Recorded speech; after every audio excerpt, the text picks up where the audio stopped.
রাজনৈতিক নেতারা কোনো অবস্থাতেই কোনো পুলিশ যদি সঠিক কাজ করে তাকে চাকরি থেকে তাড়িয়ে দিতে পারেন না বা কোনো শাস্তি দিতে পারেন না।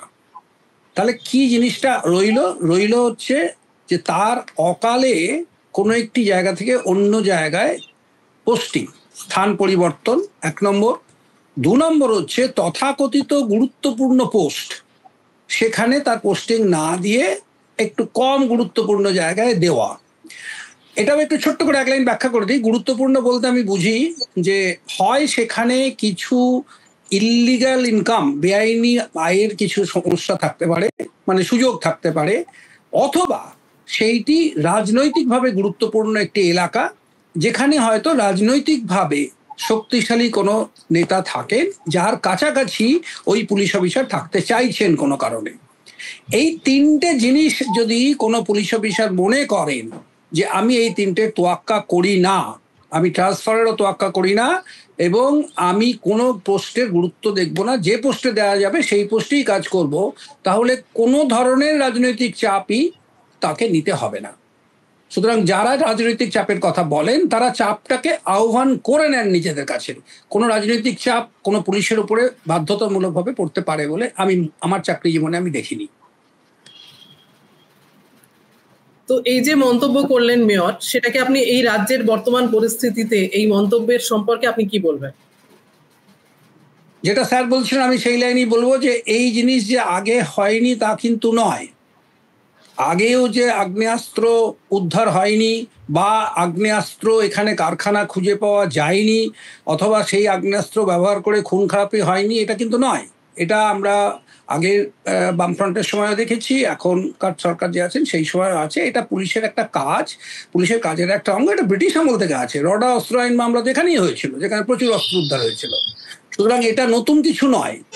যেটা স্যার ইঙ্গিত করেছেন আমি সেটা আরো স্পষ্ট করে বলবো যে পুলিশের পক্ষে এখন সংখ্যা গেছে কমে, মানুষের সংখ্যা গেছে অনেক বেড়ে, যার ফলে population is to police ratio সেটা গেছে ভীষণভাবে বেড়ে, এবং তাতে পুলিশের যে ক্রাইম সংক্রান্ত যে সমস্ত কাজ যেগুলো করলে এগুলো কমবে, এদের ধরা যাবে এবং এগুলোকে উদ্ধার করা যাবে, সেইখানে পুলিশের পক্ষে মনোযোগ দেওয়াটা সময় কমে আসছে।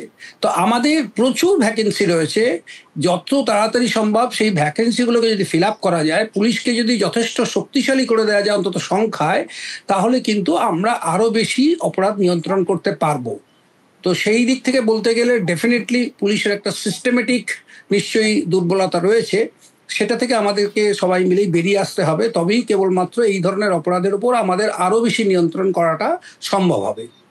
প্রথম কথা আমি বলবো যে পুলিশের, যেটা আমি তখনও বলছিলাম এখনো বলছি, যে পুলিশের উপরে কাজের চাপটা কিন্তু অত্যধিক বেড়েছে। কারণ আক্ষরিক অর্থে যে সংখ্যাটা পুলিশের দেখানো হয় প্রতিটা থানায়, তারা কিন্তু বেসিক্যালি সিভিক ভলেন্টিয়ার্স। তারা কিন্তু অপরাধ জগতের কোনো কাজ করতে পারে না, করার ক্ষমতাও তাদের নেই, প্রশিক্ষণ নেই এবং আইনি তাদের অধিকারও নেই। অর্থাৎ সোজা কথায় সাব ইন্সপেক্টর যদি কম থাকে, এএসআই যদি কম থাকে, ইন্সপেক্টর কম থাকে, তাহলে একটি অফিসারের উপরে অসম্ভব চাপ পড়ে। যে কেসগুলো তারা তদন্ত করছে তার সংখ্যা বেড়ে যায়, তার সঙ্গে আছে আইন শৃঙ্খলার সমস্যা। অর্থাৎ পুলিশের কিন্তু ওই চাপটা আগের থেকে অনেক বেড়ে আছে। মানে গত 10 বছর আগেও যা ছিল এখন কিন্তু সেই চাপটা অনেক বেশি আছে।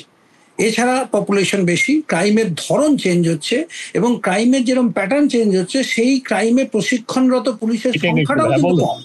আপনি বলুন যে একটি থানায় একটা মার্ডার কেস তদন্ত করার জন্য সক্ষম অফিসারের সংখ্যা আর সাইবার ক্রাইমে তদন্ত করার জন্য সক্ষম অফিসারের সংখ্যা, ট্রেনিং প্রাপ্ত অফিসারের সংখ্যা, এটা যদি দেখেন তাহলেই বুঝতে পারবেন। তো এই চাপটা আছেই। কিন্তু আমি স্যারের সঙ্গে একটা জায়গাতে ভীষণ একমত, সেটা হচ্ছে কেন শিক্ষিত পুলিশ, যারা বেশিরভাগ শিক্ষিত উচ্চশিক্ষিত ছেলেরা আজকাল পুলিশে আছে, তারা এটা বুঝতে পারছে না যে প্রাথমিকভাবে থানায় যে মানুষটি আসছে তার প্রথম প্রত্যাশা হচ্ছে তার প্রতি একটা এমপ্যাথি দেখানো হবে, সহানুভূতি বলুন বাংলাতে বা যাই বলুন, এই দরদটা তাকে দেখানো হবে। তারা জানে যে আমরা চুরি সব মাল উদ্ধার করতে পারবো না, তারা এটাও জানে যে সঙ্গে সঙ্গে কাউকে হয়তো অ্যারেস্ট করতে আমরা পারবো না, আমাদের সময় লাগবে, আমাদের দেখতে হবে সব দিক।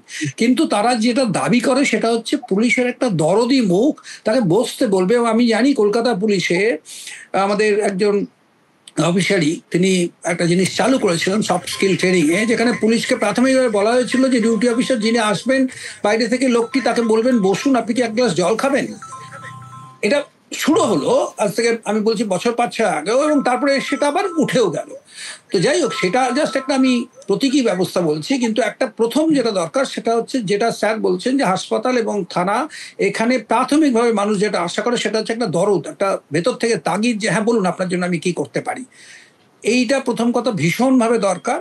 আর দ্বিতীয় একটা জিনিস যেটা আছে সেটা হচ্ছে যে আমাদের বোধহয় খুব তাড়াতাড়ি দরকার পুলিশের সংখ্যা বাড়িয়ে আইন শৃঙ্খলার জন্য প্রশিক্ষণপ্রাপ্ত পুলিশ আলাদা, এবং অপরাধ তদন্ত করার জন্য কিন্তু একদম আলাদা আমাদের একটা পুলিশের প্রয়োজন আছে। কারণ এই দুটো মিশে গেলে একটি লোককে যদি সারাদিন রাস্তায় দাঁড়িয়ে আইন শৃঙ্খলার সমস্যা ঠিক করতে হয় এবং তারপরে সন্ধ্যাবেলা সে এসে সিডি লিখতে আরম্ভ করে, তাহলে ইট ইজ প্র্যাকটিক্যালি ইম্পসিবল যে তার কাছ থেকে আপনি কোনো কোয়ালিটি প্রোডাক্ট পাবেন। তো এই দুটোর বিভাজন দরকার করতে গেলেই কিন্তু অসংখ্য পুলিশ অফিসার দরকার, আমাদের যে ভ্যাকেন্সি আছে সেটা ফিল আপ করতেই হবে, সেই জায়গাটা ভীষণভাবে দরকার। পুলিশের উপরে সাধারণভাবে মানুষের কিন্তু আস্থা এখনো আছে, এখনো কিন্তু কিছু হলে মানুষ পুলিশের কাছে ছুটে যেতে চায়, ছুটে যাচ্ছেও, বা রাস্তাতেও যখন কোনো পুলিশ এসে দাঁড়িয়ে কিছু বলছে হচ্ছে যে পুলিশের কথা যে শুনছে না তা নয়, কিন্তু কিন্তু দরকার যেটা সেটা হচ্ছে যে আমার থানায় দুটো জিনিস ইমিডিয়েটলি দরকার। একটা হচ্ছে আমার একটা সংবেদনশীল অফিসার যে প্রাথমিকভাবে রিসিভ করবে মানুষটিকে, আর দ্বিতীয় হচ্ছে যে আমার অপরাধের তদন্তের লোক আর আইন শৃঙ্খলা, মূলত আইন শৃঙ্খলার সমস্যা ঠিক করার লোক, এইটা কিন্তু আলাদা হওয়াটা আমার মনে হচ্ছে ভীষণভাবে দরকার আছে। তাহলে হয়তো পুলিশের কর্মক্ষমতাও অনেক বাড়বে এবং সঙ্গে সঙ্গে সমাজে পুলিশের যে মর্যাদা সেটাও কিন্তু বাড়তে শুরু করবে। পুলিশের ওপরে চাপ আগে ছিল এবং এখন ডেফিনেটলি চাপ আরো বেড়েছে। এটার একটা কারণ আমার মনে হয়েছে, আমি তো এসপি ছিলাম, প্লাস সিঙ্গুরের সমস্যাটা শুরু থেকে শেষ আমি ওখানে পুলিশের প্রধান ছিলাম, হেড ছিলাম, ওটা আমাকে নিজে থাকতে হয়েছিল, ব্যক্তিগতভাবে দেখেছি। তো আমার মনে হয়েছে তখন কিন্তু আমাদের একটা লেভেল থেকে আমাদের কথাবার্তা বা আমাদের যে সাজেশন বা আমাদের যে অসুবিধা সেটা কিন্তু একদম হাইয়েস্ট পলিটিক্যাল লেভেলে যেত, এবং সেখান থেকে কিন্তু যথেষ্ট গুরুত্ব সহকারে সেইটা বিচার করা হতো। এখন সমস্যাটা যেটা হয়েছে সেটা হচ্ছে যে সেই কমিউনিকেশন লাইনটা কিন্তু এখন কিন্তু খুব মুশকিলের হয়ে গেছে। মুশকিলের হয়ে গেছে ইন দ্য সেন্স, যদি ওসি বা আইসি তাদের কোনোভাবে সর্বোচ্চ স্তরের যোগাযোগের ব্যবস্থা হয়ে যায়, তাহলে কিন্তু পুলিশ কিন্তু একটা সরল রৈখিক সিস্টেম, যেখানে কিন্তু অ্যাডিশনাল এসপি, এসপি, এসডিপি এই লাইনে তার চলার কথা। এবার আইসি যদি মনে করেন যে আমি আমার মতন করে বুঝিয়ে দিতে পারবো সর্বাধিনায়ককে রাজনৈতিক দিক থেকে, তাহলে অটোমেটিক্যালি এসপির বা অ্যাডিশনাল এসপির নিয়ন্ত্রণ কিন্তু প্রশ্নের মুখে পড়ে যায়। এইটা একটা চাপ কিন্তু তৈরি করছে সুপিরিয়র অফিসারদের মধ্যে, এবং যার ফলে কিন্তু শৃঙ্খলার একটা অন্তরায় কিন্তু হচ্ছে। এটা আমি অনুভবও করেছি এবং এটা আমার সম্পূর্ণ ব্যক্তিগত মতামত হলেও এটা আমার একটা অবজারভেশন।